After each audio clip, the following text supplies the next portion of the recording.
Le chiffre d'or est un chiffre qui a su fasciner des générations et des générations. Un chiffre mystérieux, responsable du parfait et de la beauté.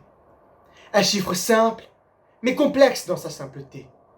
Reportage, Raphaël Dibname. Le nombre d'or est un nombre irrationnel des plus intrigants.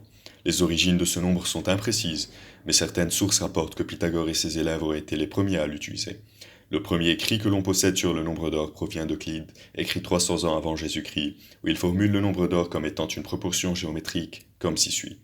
Une droite est dite coupée en extrême et moyenne raison, quand comme elle est tout entière relativement au plus grand segment, ainsi est le plus grand relativement au plus petit.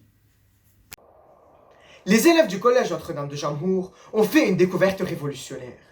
Une découverte mettant en relation le nombre d'or et le corps humain. Une découverte qui révolutionne le monde de la médecine et de la biologie. Reportage, Dany Muqaddam. Le nombre d'or est très présent dans le corps humain, une idée qui a été très démocratisée par Léonard de Vinci avec l'homme de Vitruve, un homme qui respecterait parfaitement les proportions du nombre d'or. De même, un chirurgien esthétique a réussi à créer un masque qui est censé représenter les dimensions parfaites pour un visage humain, uniquement grâce à ce nombre. Il se sert de ce masque pour opérer et rendre le visage du patient plus harmonieux. En d'autres termes, il va corriger les défauts du visage grâce au nombre d'or. Et on se retrouve après la pause.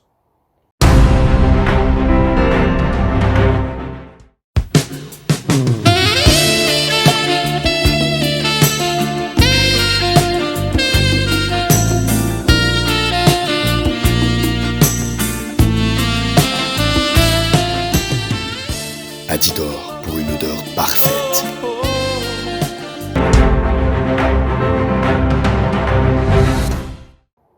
Rebonjour.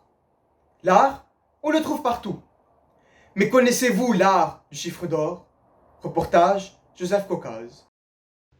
Le nombre d'or dans l'art n'est pas du tout récent, et il remonte à l'Antiquité grecque où les temples, maisons et les grands chefs-d'œuvre architecturaux ont été construits grâce au nombre d'or.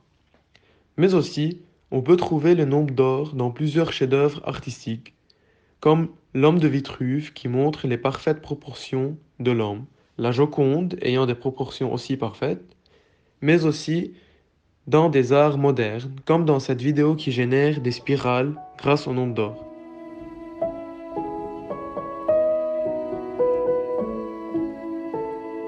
Rejoignons maintenant mon collègue Eli Kirkour qui va nous rejoindre de Baalbek, au Liban, pour nous montrer la beauté des temples grecs. Eli, vous m'entendez? Oui, Kevin. Comme vous le voyez ici, nous sommes au temple de Jupiter à Baalbek, au Liban. Pour voir la proportion du nombre d'or dans Eli, vous m'entendez? Eli! Il paraît que mon collègue Eli a eu un petit imprévu. Passons à la minute météo avec Alexandre Chouaïd. Merci Kevin, bonjour à tous. Pour la météo d'aujourd'hui, une grande tornade a frappé le Liban. Cette tornade est de proportion parfaite aux proportions du nombre d'or, comme vous le voyez dans la photo suivante. Cette tornade a causé beaucoup de dégâts extraordinaires. Comme la nature est étonnante, bonne soirée à tous, de retour à toi Kevin. Merci Alexandre. Nous voici à la fin de notre journal. Allez nous suivre sur Instagram, @première2analepse. Et n'oubliez pas que Madame Chemeli est la meilleure prof de maths. Bonne soirée!